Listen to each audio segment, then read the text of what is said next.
पर पशुपति व्रत को हम कर सकते हैं। उस व्रत का नियम ये रहता है, 5 सोमवार का व्रत होता है।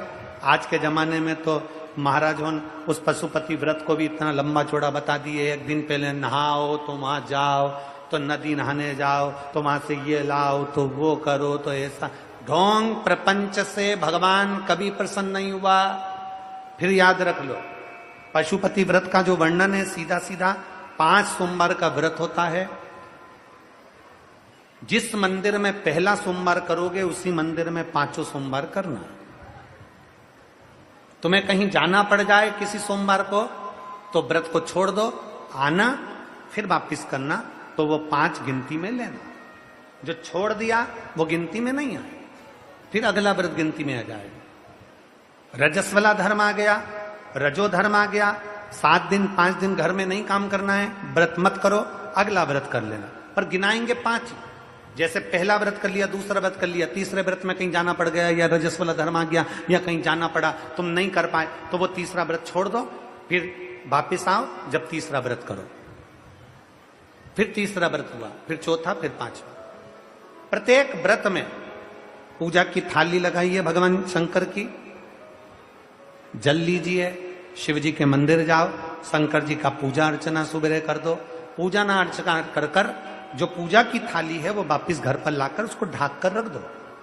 शाम को घर में प्रसाद बनाना है, बाजार से खरीदा हुआ प्रसाद लेकर नहीं जाना। मीठे का कुछ भी प्रसाद, खीर बना लो, हलवा बना लो, सीरा बना लो, तुम्हारी मर्जी पड़ जाए, मीठा चावल बना लो, मीठा भात बना लो, खीरान बना लो, लड्डू बना लो, पेड़ा बना लो, खुरसन बना लो, जो तुम्हारी मर्जी पड़ जाए, मीठा बनाओ। उतना ही बनाओ जितना मंदिर लेकर जाना। प्रसाद ज्यादा बन जाएगा तो आप उसमें से आधा घर में छोड़ दोगे, घर में छोड़ दिया तो वो व्रत में स्वीकार नहीं होगा। जितना कढ़ाई में बना है, जितना भगोनी में बना है, वो पूरा की पूरा मंदिर जाना चाहिए, इसलिए उतना ही बनाओ जितना मंदिर लेकर जाना। प्रसाद को एक कटोरे में रख लो, पात्र में, थाली में 6 दिए रख लो, और पूजा की थाली वही जो सवेरे वाली है वही लेकर मंदिर जाओ। शाम के समय पर 6 ही दिए मंदिर में, जहां शंकर जी हैं उनके सामने जमीन पर 6 दिए रख लो। प्रसाद के 3 हिस्से, कोई कागज ले गए हो, दोना ले गए हो, प्लेट ले गए हो, उसमें 3 हिस्से कर दीजिए। भगवान के 6 दिए जो नीचे रखे हैं उसमें से 5 दियों को जला दीजिए, 5 दिया प्रज्वलित कर दो। 5 दिया प्रज्वलित करने के बाद भगवान की पूजन अर्चना कर लो। 6ठे नंबर का दिया जो जलाया नहीं है, बाबा से विनय कर कर पूजा की थाली लेकर अपने घर को चल दो। घर के अंदर जब प्रवेश करो, घर के अंदर जब आओ, सीधे हाथ अपना राइट हैंड घर के बाहर अपने सीधे हाथ की ओर बैठ जाओ। अंदर मत जाना, घर के बाहर बैठ जाओ, घर की ओर मुख कर कर सीधे हाथ की ओर बैठकर वहीं पर जो 6ठे नंबर का दिया है वो प्रज्वलित कर दो, जला दो। दिया जलाकर वहां पर विनती करो, बाबा ये मेरा आपकी कृपा से घर, बाबा आप आकर इसमें प्रवेश करना, मेरे दुख काटना, मेरे मन की यह कामना है पूर्ण करना। अंदर जाओ, घर के अंदर जब भोजन करो उससे पहले जो प्रसाद का एक हिस्सा लेकर आए हो उसे खा लो।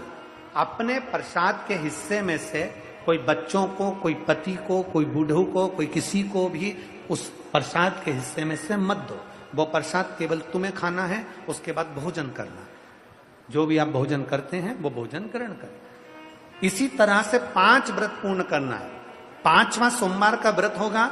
शाम के समय जब जाओगे तो एक श्रीफल, कोई भेंट और 108 या तो चावल के दाने, मूंग या फिर फूल की पत्ती, कोई बेलपत्र, 108 कोई भी सामग्री शंकर जी को श्रीफल के साथ में धीरे धीरे कर कर चढ़ा देना है। अपनी कामना करना है। पूजन जैसे करते थे वैसे ही करना है। प्रसाद के वही 3 हिस्से, वही 6 दिए, सब वही की वही करना है। और 6ठा व्रत, 5वां व्रत पूर्ण हो जाए, बाबा को विनय करो, बाबा आज मेरा व्रत पूर्ण हो गया, मेरी झोली खुशियों से भर देना, बाबा आप कृपा कर देना, और अपने घर को आ जाओ। बड़े आनंद के साथ 5 व्रत पूर्ण करिए। आप पशुपत्य अस्त्र नहीं धारण कर सकते, आप पशुपत्य योग नहीं कर सकते, तो पशुपति व्रत कर सकते।